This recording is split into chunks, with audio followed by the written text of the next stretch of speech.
हर ही ओम नमः शिवाय ओम नमः शिवाय ओम श्री भद्रकाली समेत वीरभद्र स्वामिनि नमो नमः मातृ पितृभ्यो नमः आचार्य अतिथिभ्यो नमः श्रीमाता ललिता त्रिपुर सुंदरये नमो नमः।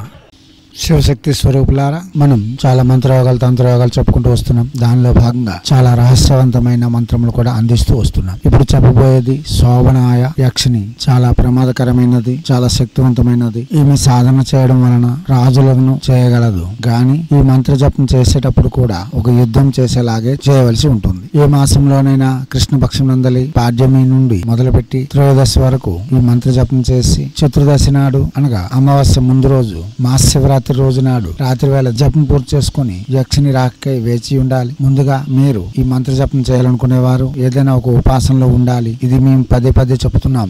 ఇటువంటి మంత్రములు ప్రత్యక్షంగా చేసేవి కావు. ఈమె శోభనాయ యక్షిని అనేది కరాళ ధనుష్ట్రే ప్రత్యంగిరా యొక్క మరియు కాళీమాత యొక్క ఉపాసనలో కనిపిస్తున్న ఒక యక్షిని. ఈమె చాలా భయంకర స్వరూపిణి, చాలా సౌందర్యవతి గాని చాలా ప్రమాదకరమైన దేవత. ఈమె యొక్క మంత్ర జపం చేయడం వలన ఐశ్వర్యము, శత్రునాశనము, సర్వత్ర విజయములు చేకూర్చగలదు. కాగా భోగములను సర్వము దగ్గరుండి మరి అందించగలదు. ఈమె 14వ రోజు దర్శనమిచ్చినప్పుడు ఏదో ఒక రూపంలో మన వద్దకు వచ్చి మనలను చాలా పరీక్షలు పెట్టి దర్శనమిస్తుంది. ఆమెను ముందుగా గుర్తించి మనం సాష్టాంగ దండ ప్రణామములు చేసి ఆమెకు నమస్కరించిన ఎడల ఆమె మనకు ఒక హారమును లేక వస్తువుని ఇస్తుంది. ఆ వస్తువు మెడలో ధరించి ప్రతిరోజు 108 చొప్పున జపం చేసుకుంటే చాలు అఖండ ఐశ్వర్యము, కీర్తి, భోగము, సుఖములు, లౌకిక ఆనందములు, సర్వత్ర విజయములు చేకూర్చగలదు. రాజులను తయారు చేయగల శోభనాయ యక్షిని చాలా తీవ్రమైన ప్రభావంను చూపించగలదు. ప్రతికూల పరిస్థితులన్నీ సానుకూలంగా మార్చేయగలదు. దివ్యాత్మ స్వరూపులారా, అవగాహన పెంచుకునేందుకు డిస్క్రిప్షన్ లో ఉండే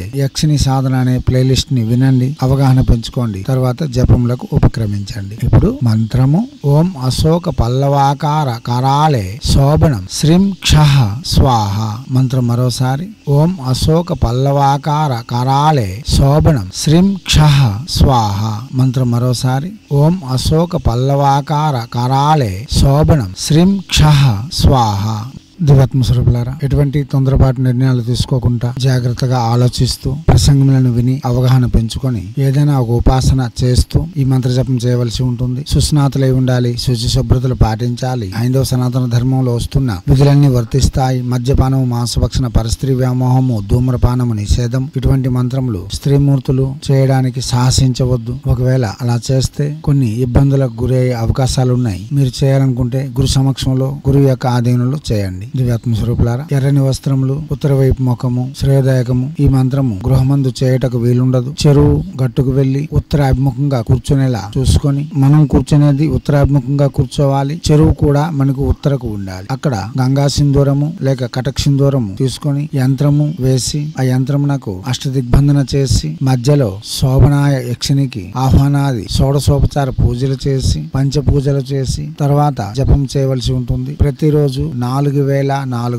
అనగా 44 మాలలు రక్తచందనపు మాలతో జపం చేయవలసి ఉంటుంది. ఈ మంత్ర జపం చేస్తుండేటప్పుడు ఎటువంటి సామాజిక పరమైన ఒత్తిళ్లు గాని లేక ఇబ్బందులు గాని ఉంటే ఎటువంటి ఫలితమును ఇవ్వజాలదు. కాబట్టి నిర్జన ప్రదేశము, ఎటువంటి ఆటంకములు లేని ప్రదేశమును చూసుకొని జపం చేయవలసి ఉంటుంది. ఇతర వివరములకు మాతో ప్రత్యక్షంగా సంప్రదించగలరు. దివ్యాత్మ స్వరూపులారా, చేయండి, చేస్తే ఫలితములను పొంది ఏహమందు సర్వభోగములతోను పరమందు మోక్షం కూడా పొందాలని ఆశిస్తూ హైందవ సనాతన ధర్మ ఋషులు మనకు అందించిన విద్యలు వినియోగించుకోవడంలోను భారతీయ సంస్కృతి సాంప్రదాయాలు కాపాడడంలోను మనకంటూ ఒక గుర్తింపును తెచ్చుకుంటారని ఆశిస్తూ ఎప్పుడు మీ సేవలో రత్నశ్రీ హిందూ సేవ సమాజ్ ఆచార్య భీమసింగ్ రవికుమార్ ఆఫ్ నిఖిలానంద సాగర్ మహారాజ్.